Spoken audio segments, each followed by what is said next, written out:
Hello बच्चों, आज हम लोग 9th क्लास के इंट्रोडक्टरी वीडियो में इंट्रोडक्टरी क्लास में आज आपके सिलेबस को समझेंगे कि केमिस्ट्री में आपको 9th क्लास में क्या क्या चीज़ें पढ़नी हैं।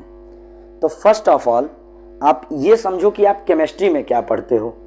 तो केमिस्ट्री में क्या पढ़ते हैं आप, जब पूरे यूनिवर्स आप साइंस के बारे में आपने पढ़ा होगा कि साइंस जो है फिजिकल वर्ल्ड के बारे में स्टडी करता है, एक सिस्टमेटिक स्टडी करता है कि ये जो भौतिक दुनिया है हमारी, उसके बारे में जो सिस्टमेटिक नॉलेज है उसको साइंस बताता है।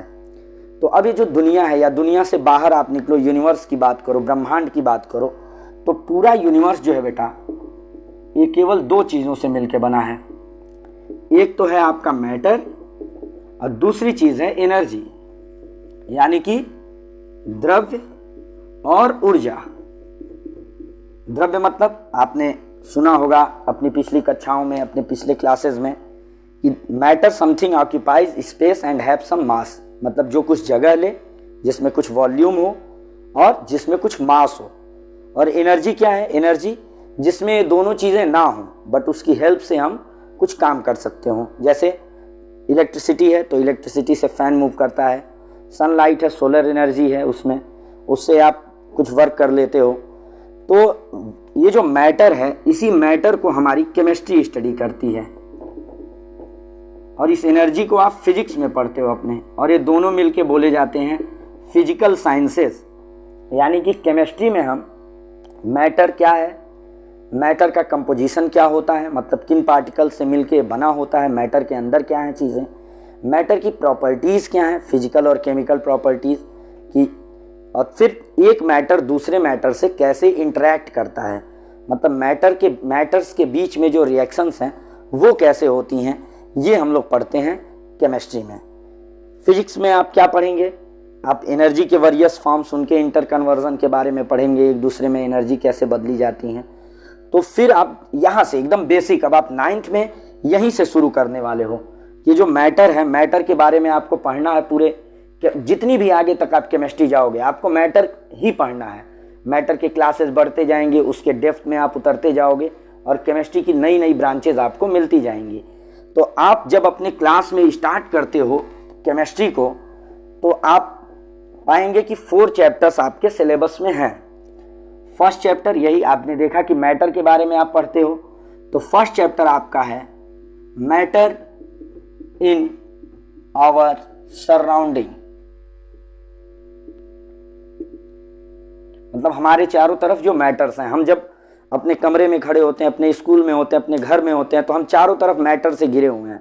ये जो एयर है, या फिर आपके घरों में जो बर्तन रखे हुए हैं, आपके मेज कुर्सी, आपके घर में लगी हुई ईंटें, आपके स्कूल का चौक डस्टर, ये सब के सब स्पेस ऑक्यूपाई कर रहे हैं, इसमें मास है। तो इस लेसन में आप मैटर के वेरियस फॉर्म्स को पढ़ोगे फिजिकल स्टेट के बेसिस पे। जैसे मैटर के फिजिकल स्टेट्स आप जानते हो, 5 फिजिकल स्टेट्स होंगे, आप और इनके बारे में जानोगे। सॉलिड स्टेट, ठोस अवस्था जिसको बोलते हो, लिक्विड स्टेट, द्रव अवस्था, गैसियस स्टेट, गैसीय अवस्था, प्लाज्मा स्टेट, और बोस-आइंस्टीन कंडेंसेशन स्टेट। इनके बारे में हम पढ़ेंगे आगे चल करके, है ना। बहरहाल आप बस ये समझो कि इस फर्स्ट लेसन में हम लोग मैटर, उसके फिजिकल स्टेट्स के बारे में पढ़ेंगे, और फिर पढ़ेंगे कि फिजिकल स्टेट एक दूसरे में कन्वर्ट कैसे होते हैं। कि जैसे एक आइस है, आइस सॉलिड स्टेट में है, इससे जब हमें वाटर बनाना होगा तो हमें इसको हीट प्रोवाइड करनी होती है, गर्म करना होता है। तो ये प्रोसेस बोला जाता है मेल्टिंग का प्रोसेस, पिघलाना, है ना, द्रवण इसको बोलते हैं। तो ऐसे ही तमाम प्रोसेसेस आप पढ़ोगे जिसमें एक मैटर दूसरे मैटर में कन्वर्ट होगा। इसी के दौरान आप 2 तरह के चेंजेस पढ़ेंगे, 2 तरह के परिवर्तनों की बात करेंगे। एक फिजिकल चेंज होता है, एक केमिकल चेंज होता है। तो ये चेंजेस क्या हैं, इसको भी हम लोग इस चैप्टर में डिस्कस करने वाले हैं। तो फर्स्ट चैप्टर में मतलब आप यूं समझिए कि आप सिर्फ और सिर्फ ये समझते हैं कि मैटर क्या है और मैटर के बारे में हमको क्या क्या जानना है, इसकी फिजिकल स्टेट से हम इंट्रोड्यूस होंगे। सेकेंड चैप्टर जो है, हमने बात की कि केमिस्ट्री में हम क्या पढ़ते हैं, what is matter and particles क्या है मैटर के, कंपोजिशन क्या है मैटर का। तो दूसरा जो लेसन आपका होता है वो यही है, is matter around us pure. आप क्वेश्चन के फॉर्म में कि क्या हमने जो मैटर देखा अपने चारों तरफ वो क्या प्योर हैं, या जैसे हमने बात की कि जो H2O में NaCl हमने मिला दिया तो क्या ये प्योर मैटर हमें मिला, जो मिक्सर मिला वो प्योर है हमारे पास। तो इसको जब आप केमिकली देखेंगे तो ये इम्प्योर हो गया। वहां पे वाटर भी है, उसमें नमक भी, सॉल्ट भी मिला हुआ है, NaCl है, 2 टाइप के पार्टिकल्स आपको उस सॉल्यूशन में मिलने वाले हैं। मतलब ये है कि यहां पर हम लोग मैटर का केमिकल कंपोजिशन की बात करेंगे, रासायनिक संघटन की बात करेंगे कि जो द्रव्य है, जो मैटर है, वो किन तरह के पार्टिकल्स से मिलकर बना हुआ है। इसमें अगर पार्टिकल्स एटम होंगे तो उसको हम एलिमेंट बोलेंगे, सेम टाइप के एटम्स होंगे तो एलिमेंट बोलेंगे। अगर एलिमेंट्स एक सर्टेन रेशियो में कंबाइन होंगे तो कंपाउंड बन जाएगा। फिर एलिमेंट्स की भी आप क्लासेस देखोगे, मेटल, नॉन मेटल, मेटलॉइड, धातु, अधातु, उपधातु, ऐसे ही कंपाउंड्स के क्लासेस आप देखोगे। और फिर देखोगे कि 2 सब्सटेंसेस को अगर हम एक खास रेशियो में मिला लेते हैं तो हमको मिलता है मिक्सर, है ना। खास रेशियो में नहीं, वहां कोई रेशियो नहीं है, आपने किसी रेशियो में मिलाया तो आपको मिक्सर मिला। मिक्सर होमोजीनियस, हेट्रोजीनियस होगा। जैसे आपने होमोजीनियस का मतलब आपने चीनी को पानी में डिसॉल्व किया तो आपको होमोजीनियस मिक्सर मिलेगा, हर जगह एक जैसा कंपोजिशन है। और वहीं आप मान लो आपने चौक को डिसॉल्व किया तो चौक नीचे जाके सेटल हो जाता है, तो ये हेट्रोजीनियस मिक्सर का एग्जाम्पल होता है। तो ये चीजें आप इलेबोरेट करके पढ़ेंगे और इतने में ही चीजें नहीं खत्म हो जा रही हैं। हम सिर्फ ये जान रहे हैं कि हमें इसमें पढ़ना क्या है। तो इसमें हम क्या पढ़ने वाले हैं, केमिकल कंपोजिशन पढ़ेंगे मैटर का। तो ये पढ़ने के दौरान आप ये पढ़ोगे कि जैसे मान लो नमक मिला हुआ है पानी में, H2O में NaCl डिसॉल्व है, शुगर डिसॉल्व है, तो उनको हम सेपरेट कैसे करेंगे। तो इसी चैप्टर में आप तमाम सेपरेशन टेक्निक्स के बारे में पढ़ने वाले हो।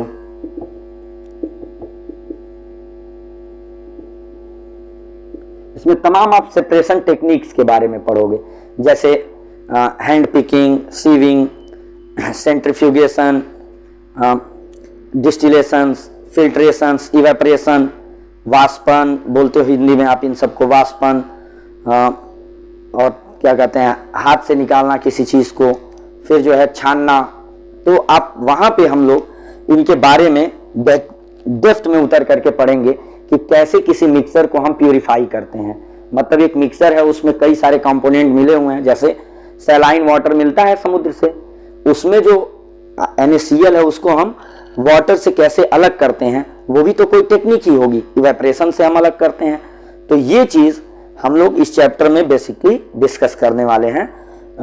Is matter around us pure, इसमें है ना। इसमें बेसिकली हम लोग मैटर के केमिकल कंपोजिशन की बात करेंगे, कंपोजिशन के बेसिस पे मैटर कितने टाइप का हो सकता है, और दूसरी चीज उसके जो कंपोनेंट्स हैं उनको हम कैसे अलग अलग करेंगे, ये चीज हम लोग इस चैप्टर में डिस्कस करने वाले हैं।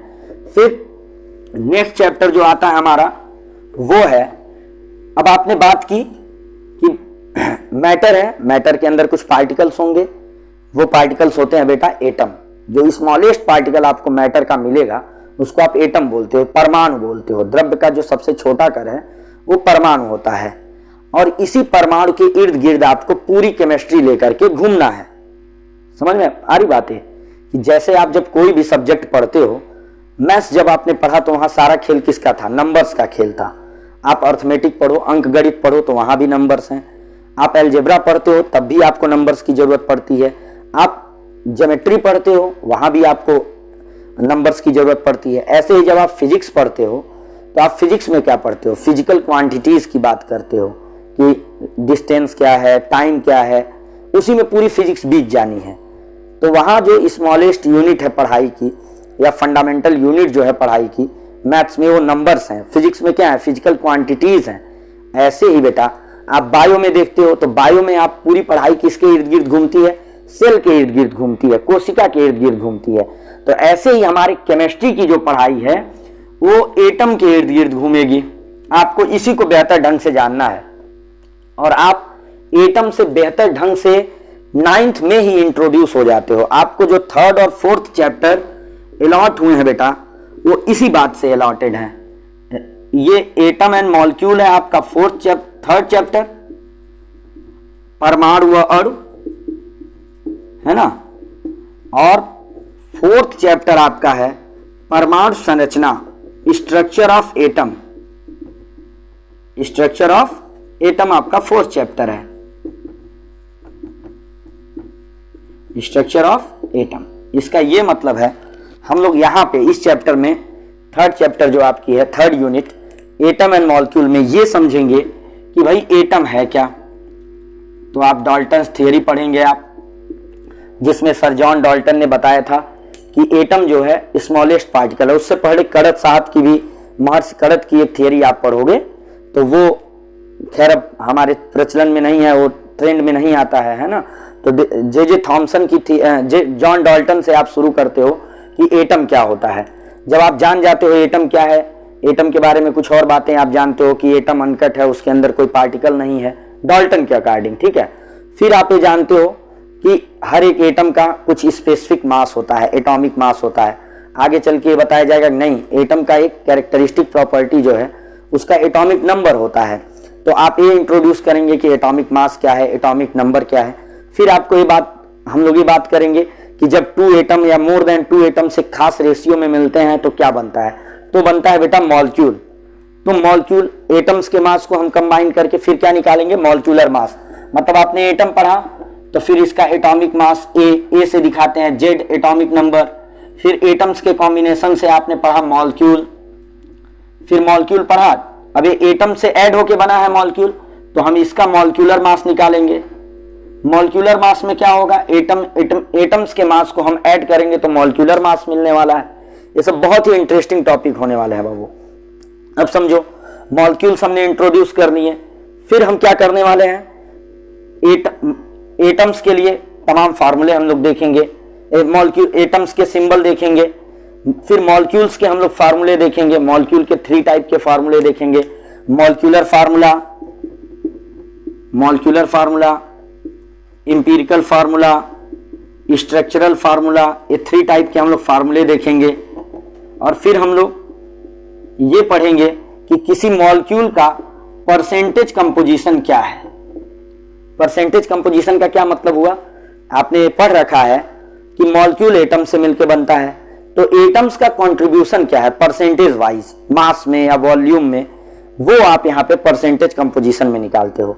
फिर आप इसी लेसन में आप एक टॉपिक पढ़ेंगे, लॉज ऑफ केमिकल कॉम्बिनेशन।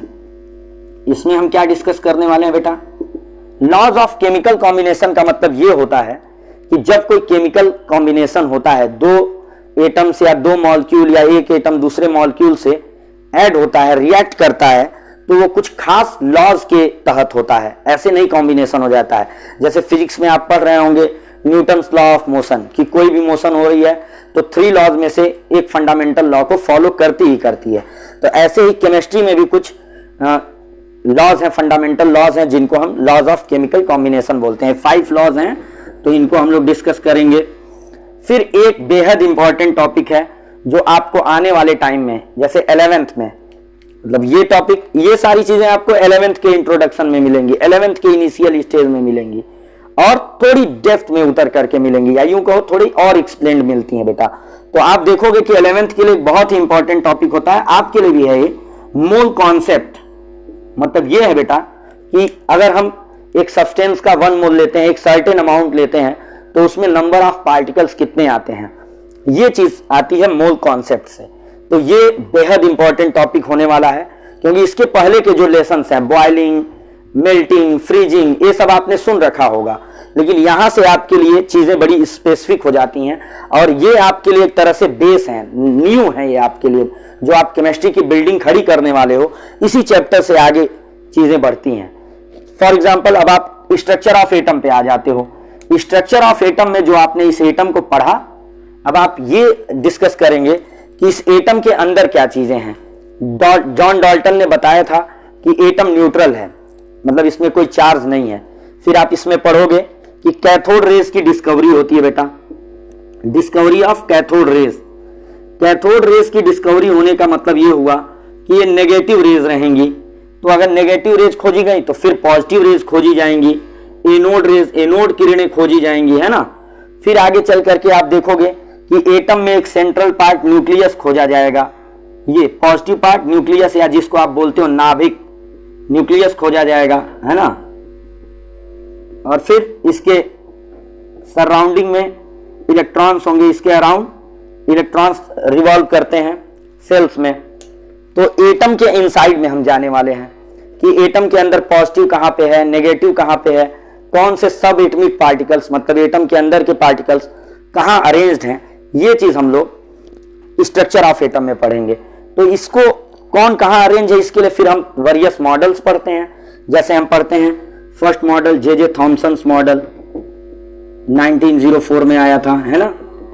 फिर आप पढ़ते हो रदरफोर्ड्स मॉडल जो 1912 में आया। फिर आप पढ़ते हो बोर मॉडल। बोर मॉडल पढ़ने के बाद तुरंत आप पढ़ोगे बोरबरी स्कीम, मतलब ये जो सर्कुलर सेल्स हैं बेटा, इसमें कितने इलेक्ट्रॉन्स अरेंज रहेंगे। फर्स्ट सेल में 2 इलेक्ट्रॉन, सेकेंड में 8, 18 ऐसे बढ़ता जाता है, जिसको आप इलेक्ट्रॉनिक कॉन्फ़िगरेशन कहते हो। ये आप पढ़ते हो बोरबरी स्कीम में पढ़ते हो। वहीं आप आइसोटोप और आइसोबार के बारे में थोड़ा जानते हो। तो ये चीजें मतलब स्ट्रक्चर ऑफ एटम। अब इतना पढ़ने के बाद आपके सिलेबस की चीजें खत्म हो जाती हैं। थोड़ा सा हम लोग इसके आगे भी बढ़ेंगे, ऑर्बिटल और अहबाउ प्रिंसिपल भी हम लोग यहीं डिस्कस कर लेंगे, जिससे आपको कुछ प्री फाउंडेशन टाइप की चीजें भी मिल जाएं। तो ये आपका एक सिलेबस था, एक ओवरव्यू हमने लिया, ब्रीफ इंट्रो दिया आपको मैंने कि क्या क्या चीजें आपको पढ़नी है। अब आप लोग एक काम ये करेंगे कि जो भी आप बुक यूज करते हो, टेक्स्ट बुक, रेफरेंस बुक्स में एनसीईआरटी या फिर एस चंद पब्लिकेशन वगैरह या प्रदीप की जो भी बुक है, उसके इंडेक्स से आप ये चीजें एक बार देख भी लेंगे। फिर हम लोग नेक्स्ट क्लास में इंट्रोड्यूस करेंगे कि मैटर क्या है, उसका फिजिकल स्टेट क्या है। कुछ चीजें जैसे मान लो मॉलिक्यूलर मास या फिर मोल कॉन्सेप्ट वगैरह, ये चीजें 11th की क्लास से भी आप देखोगे कि 11th की क्लास का जो एकदम फंडामेंटल है, एकदम शुरुआती चीजें जो हैं वो आप अपने लिए फिल्टर करके रख लोगे, है ना। और उस बाकी जो हायर चीजें होंगी उनको छोड़ देंगे आप, है ना। तो हम लोग इसको फिर शुरू करेंगे अगली क्लास से। थैंक यू बेटा।